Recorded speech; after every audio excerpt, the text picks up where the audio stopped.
இந்த பட்டிமன்றத்திற்கு நடுவராக பொறுப்பேற்றிருக்கும் நல்லவர், நாளும் தெரிந்தவர், நாளிலும் புரிந்தவர், கலைஞரை போல் பேச வேண்டும் என்ற ஆசைதான் நேரத்தை குறித்ததா 3 வார்த்தையோடு உதவி செய்து உரை பொழுது என் உரைக்குள் செய்கிறேன். முதல்ல அசர்புடையத்துக்கு நீங்க தலைப்பு ஒரு தானே சொல்லியிருக்கலாம். இளைய இன்னைக்கு தலைமுறையை சொன்னாக்க அவர் டெக்னாலஜிக்குள்ளேயே போயிட்டு இருக்கிறார். டெக்னாலஜி மூலியமா எல்லாம் வளர்ந்துட்டு இருக்கு. எப்படி வளர்ந்துட்டு இருக்கு தெரியுங்களா? நேற்று செய்தித்தாளில் வந்த ஒரு செய்தி, இன்ஸ்டாகிராம்ல லவ் பண்ண 16 வயசு பையன் 10 வயசு பிள்ளை கூட்டிட்டு ஓடி போயிட்டான். சம வளர்ச்சி இல்லைங்களா? சூப்பர், அருமையான வளர்ச்சி. அப்டேட்டா இருக்கா? இன்னொரு சொல்லணும், சமூக வலைதளங்கள் சொன்னாரு. சமூக வலைதளங்களுடைய வளர்ச்சி வந்து தெரியுங்களா? 2 பேர் முகநூல் பக்கத்துல காதலிக்கிறாங்க.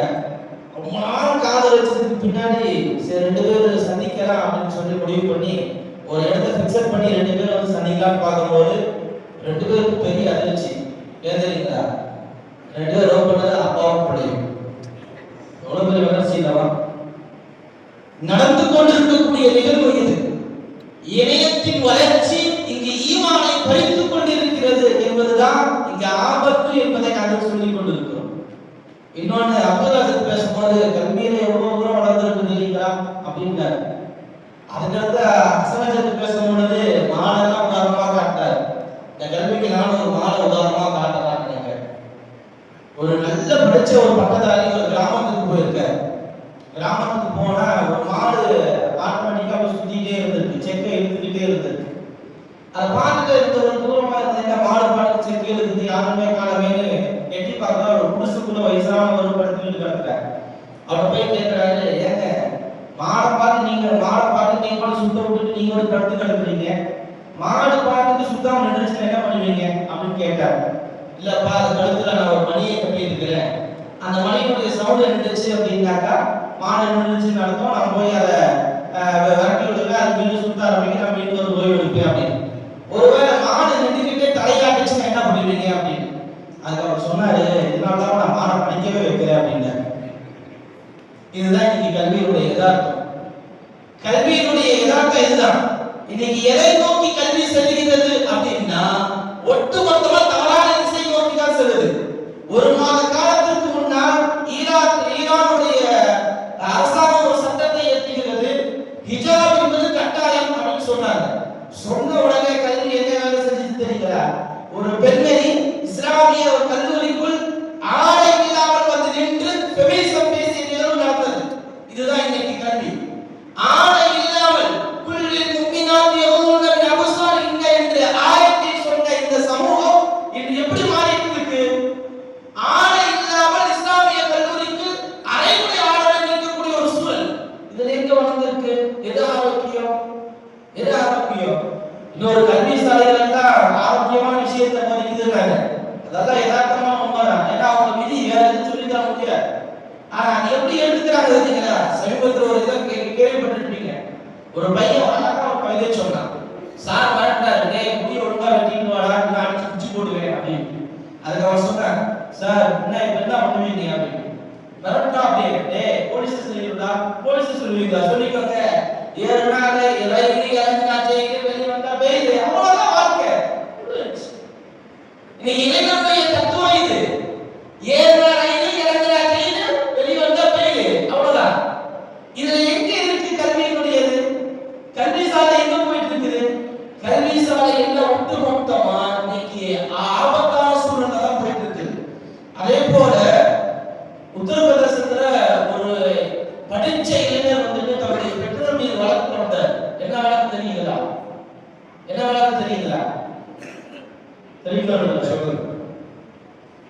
எந்த அனுமதி கேட்காம எங்க அப்பாவும் அம்மாவை என்னை பெற்றுட்டாங்க. இது வழக்கு நீதிமன்றத்தில் வந்துச்சு. இது நம்ம நாட்டில் நடந்தது. அப்துல்லாஹ் வெளிநாட்டிலே இருக்காரு, உள்நாட்டுக்குள்ள வரைய மாட்டேங்கிறாரு. நான் எப்பயாச்சும் ஃப்ளைட் பிடிச்சு உள்ள வருவான்னு நினைச்சேன். கடைசி வரைக்கும் உள்நாட்டுக்குள்ள வர மாட்டேங்கிறாரு. வெளிநாட்டுல அமெரிக்காண்டாரு. அங்க போயிட்டு இருக்கக்கூடிய கலாச்சார சீரழெல்லாம் கத்துட்டு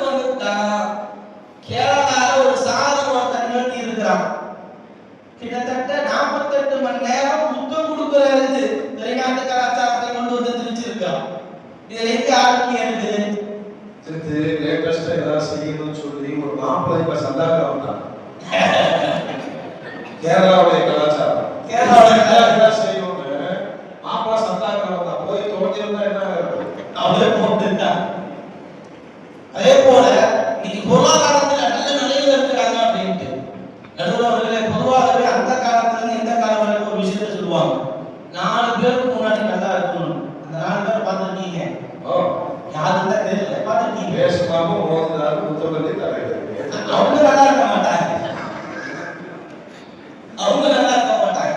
அந்த 4 பேருக்கு முன்னாடி நல்லா இருக்கணும் நல்லா இருக்கணும் நல்லா இருக்கணும்ன்ற வார்த்தையை சொல்லி சொல்லி இன்னைக்கு இந்த சமூகத்தையே கடற்கார சமூகமா மாற்றி வச்சிருக்கிறாங்க. செல்போன் எதுல வாங்குவீங்க? அப்துல் அஜித் கட்டிட்டு வாட்ச் எதுல வாங்கினாரு? இஎம்ஐ. அப்துல் அஜித் வீட்டுல இருக்க டிவி இஎம்ஐ. அஜித் வாங்கின பைக்கு இஎம்ஐ. அஜித்தோட கார் இஎம்ஐ. வைஃபை என்னது? வைஃபை இல்ல அதெல்லாம் பின்னாடி. இப்போதைக்கு இஎம்ஐ மட்டும் தான். வைஃபை வந்து பாதியிலே கட்டாயம். இஎம்ஐ தான் கட்டாகாம வாழ்க்கை முழுக்க தோக்கிட்டு இருக்கு.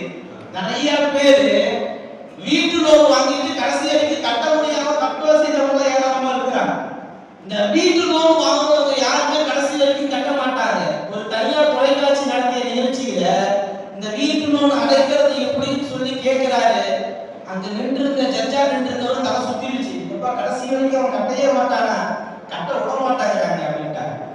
இதுதான் யதார்த்தம். அப்ப இதுல எங்க ஆரோக்கியம் இருக்கு? ஆபத்தை நோக்கி தான் போயிட்டு இருக்கு. அதே போல சொன்னாரு அதெல்லாம் ஆரோக்கியமா இருக்கும். என்னென்ன பாருங்க எப்படி இருக்கிறாங்க.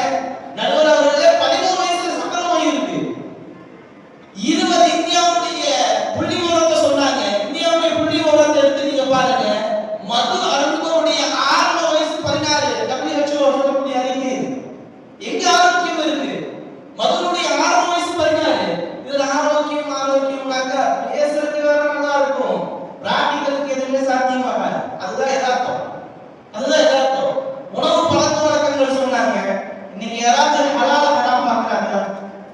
ஹலால்ன்ற போர்டு இருக்கக்கூடிய ஹோட்டலுக்குள்ள போகணும்ன்றது ஒரு ஃபேஷன் ஆயிடுச்சு. அவ்வளவுதான், பழக்கம் ஆயிடுச்சு. நிறைய ஹோட்டல்கள்ல ஹலால் அப்படின்னு போடுறது. அவனோட போய் கேட்டு பாருங்க ஹலால் ஆயிட்டேன் இது நீங்க நான் போய் ஃபிளக்ஸ் அடிக்கணும்னு சொன்னேன், அவன் போட்டு விட்டான், ஃபிளக்ஸ்காரன் போட்டு விட்டான்னு ஹலால். நீங்க ஹலால் ஹராம் பார்க்கறது இல்ல. KFC-ல சிக்கனை கடிச்சாதான் அது செய்து அதுதான் நாகரிகம். சாதாரண கடையில சாப்பிட மாட்டாங்க. KFC-ல சிக்கன் அதை தாண்டி எதெல்லாம் ஹராமோ அந்த ஹராமுக்குள்ளதான் இன்னைக்கு போயிட்டு இருக்குது. ஹராமுக்குள்ள இருந்து ஆரோக்கியமா இருந்தாங்க, பலகீனமா இருந்தாங்க.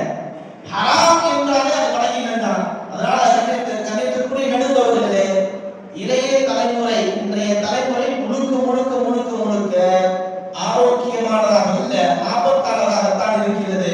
அதே போல ஒரே ஒரு விஷயத்தை வந்து சொல்லி விரும்புறேன். இன்னைக்கு பிள்ளைங்க எல்லாம் படிச்சுட்டாங்க, அடுத்த ரவுண்டுக்கு வந்துட்டாங்க, படிக்கிறத நாங்களும் வரவேற்கிறோம். சமீபத்துல ஒரு தலாக் வந்துச்சு. எப்படி தெரியுங்களா? திருமணம் ஆனதுக்கு பின்னாடி அந்த புள்ள சொல்லுது, நான் கோயம்புத்தூர்ல போய் 3 நாள் இருக்கு, கோயம்புத்தூர்ல போய் நான் வேலை செய்வேன், நீ வாரத்துல ஒரு நாள் வந்துட்டு என்னை பார்த்துட்டு போயிரு. கல்யாண வாழ்க்கை. கோயம்புத்தூர்ல போய் நான் தங்கி ஐடில வேலை செய்யறேன், நீ வாரத்துல ஒரு நாள் வந்து பார்த்துட்டு போ, உனக்கு நான் சேவை செய்ய மாட்டேன். உங்க அம்மா பார்க்கறதுக்கான கல்யாணம் பண்ணிட்டு வந்தேன், உங்க அத்தா பார்க்கறதுக்கான கல்யாணம் பண்ணிட்டு வந்தேன், எனக்கு வேற பொழப்பு இல்லை, நான் படிச்ச படிப்புக்கு உங்க அத்தா உங்க அம்மாவும் பார்க்கணுமா கேட்கிறாங்க. தலாக்குகள் நிறைய நடக்குது. குலா அப்படின்ற வார்த்தைக்கே தெரியாம நிறைய குலா இருக்கிறாங்க. வேற என்ன சொல்றாங்க அப்படின்றாங்க. நியாயோட கவனம் அதை கணிக்க மாட்டேன். இந்த நிலையில ஓடிட்டு இருக்கும் போது எங்க ஆரோக்கியமா இருக்குது? அதனால் முழுக்க முழுக்க முழுக்க இன்றைய தலைமுறை ஆபத்தை நோக்கி தான் பயணிக்கிறது, ஆரோக்கியம் அல்ல. கடைசியா ஒன்றை மட்டும் சொல்லி நிறைவுக்கு வருகிறேன். எங்க திருப்பூர்ல நடந்த நிகழ்வு, இந்த திருப்பூர்ல நடக்கிறான்னு சொல்லி ஆகணும். ஒருத்தர் 3 இளைஞர்கள் சேர்ந்து ஒரு ஏடிஎம்ஐ தூக்கிட்டாங்க. ஏப்பா ஏடிஎம் தூக்குனீங்க அப்படின்னா அதுக்கு அவங்க சொன்னது என்ன தெரியுங்களா? வீட்டுல கடன் வாங்கியாச்சு, அந்த கடன் அடைக்கிறதுக்கு ஏடிஎம்ஐ தூக்கிட்டேன். இதுதான் இளைஞருடைய யதார்த்தம். கடனை அடைக்க ஏடிஎம்ஐ தூக்கிட்டேன். இதுல எங்க ஆரோக்கியம் இருக்கிறது? முழுக்க முழுக்க ஆபத்தை நோக்கி இன்றைய தலைமுறை பயணிக்கிறது என்று கூறி வாய்ப்புக்கு நன்றி கூறி வார்த்தையை நிறைவு செய்கிறேன். அஸ்ஸலாமு அலைக்கும் வரஹ்மத்துல்லாஹ். வலைக்கும் அஸ்ஸலாம் வரஹ்மத்துல்லாஹ். சம்பாதிக்கிறான்.